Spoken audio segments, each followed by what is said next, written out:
Assalamualaikum warahmatullahi wabarakatuh. Perkenalkan, nama saya Aziza dari Pradi Tadris Bahasa Inggris dengan NIM 012. Kali ini saya akan membahas materi tentang perkembangan tarekat di Indonesia serta jenis-jenis tarekat yang berkembang, baik dari masa Wali Songo sampai era modern. Jadi, tarekat itu secara sederhana bisa kita pahami sebagai jalan atau metode untuk mendekatkan diri kepada Allah lewat penyucian jiwa, zikir, dan bimbingan guru spiritual yang disebut dengan mursyid. Hubungan antara murid dan mursyid ini sangat penting, karena dalam tarekat itu harus ada silsilah yang menyambung sampai ke Nabi Muhammad SAW. Kalau tidak ada silsilah itu, maka tarekatnya nggak sah atau disebut ghairu mu'tabaroh. Dalam sejarahnya, tarekat sudah mulai terlihat sejak zaman Rasulullah. Setelah itu diteruskan ke Sayyidina Ali dan berkembang terus ke generasi-generasi berikutnya. Di Indonesia, penyebaran tarekat terjadi sejak masa Wali Songo. Misalnya, Sunan Gunung Jati disebut pernah bertemu dengan Syekh Najimuddin Kubro dan Syekh Abu Hasan Az-Zajili saat naik haji, lalu mendapatkan ijazah tarekat Kubrawiyah dan Syadziliyah. Sunan Ampel dikenal mengajarkan tarekat Naksabandiyah, dan Sunan Bonang sempat mengalami kesulitan berdakwah di Kediri. Akhirnya pindah ke Demak dan Lasem dengan pendekatan sufistik. Ini menunjukkan betapa pentingnya peran tarekat dalam penyebaran Islam di Jawa. Lalu abad ke-17 dan ke-18, tarekat seperti Qadiriyah, Syatariah, dan Rifaiyah masuk ke Indonesia. Tokoh pentingnya antara Hamzah Fansuri yang terkenal karena konflik dengan Syekh Naruddin Al-Roniri, lalu Syekh Abdul Rauf Al-Singkili yang menyebarkan tarekat Syatariah, dan Syekh Yusuf Al-Makassari yang mempunyai banyak ijazah tarekat dan berpengaruh besar di Nusantara. Nah, kalau kita ikut tarekat, proses awalnya itu disebut baiat, semacam pengucapan janji setia ke mursyid. Di dalamnya ada beberapa tahap, antara lain yaitu talqin zikir, ahad al-ahad atau janji sumpah, dan pakai jubah khas atau khirqah.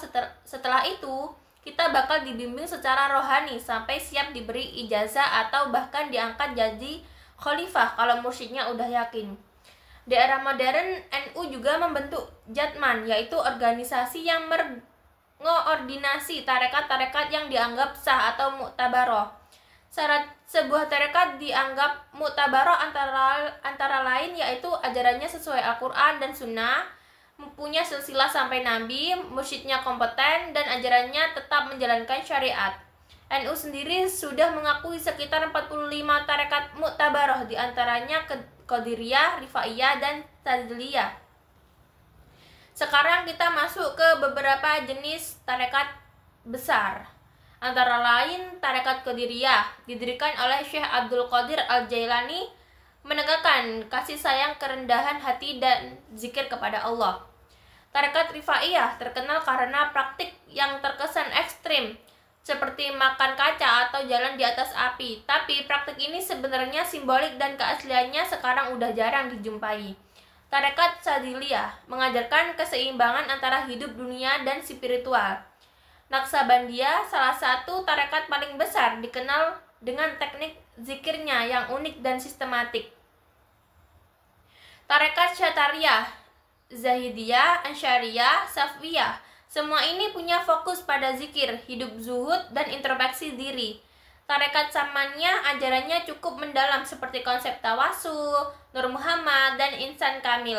Ini fokusnya ke bagaimana manusia bisa meneladani Nabi secara sempurna.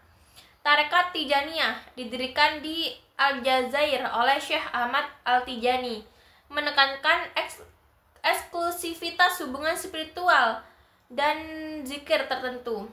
Masuk ke Indonesia lewat Tasikmalaya. Tarekat Qadiriyah wa Naksabandiyah ini gabungan dua tarekat besar yang didirikan oleh Ahmad Khotib Sambas. Ajarannya lebih fokus dan modern, menekankan zikir dengan kesadaran penuh kepada Allah Subhanahu wa Ta'ala. Tarekat Khalwatiyah disebarkan oleh Syekh Yusuf Al-Makassari, fokusnya pada introspeksi dan taubat. Tarekat Hizib Nahdlatul Wathon didirikan oleh Maula Syekh Muhammad Zainuddin Abdul Majid. Tarekat ini sangat fleksibel, bisa dijalankan dalam kehidupan sehari-hari, bahkan disebut sebagai tarekat akhir zaman karena dinilai cocok untuk zaman modern. Zikirnya terbagi dalam 4 jenis dan dilakukan setelah sholat 5 waktu.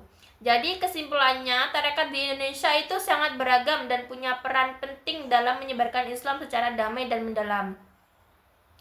Tapi penting banget buat kita semua tahu perbedaan antara tarekat yang muktabarah dan yang tidak.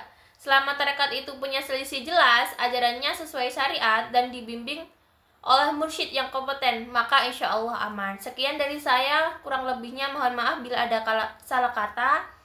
Assalamualaikum warahmatullahi wabarakatuh.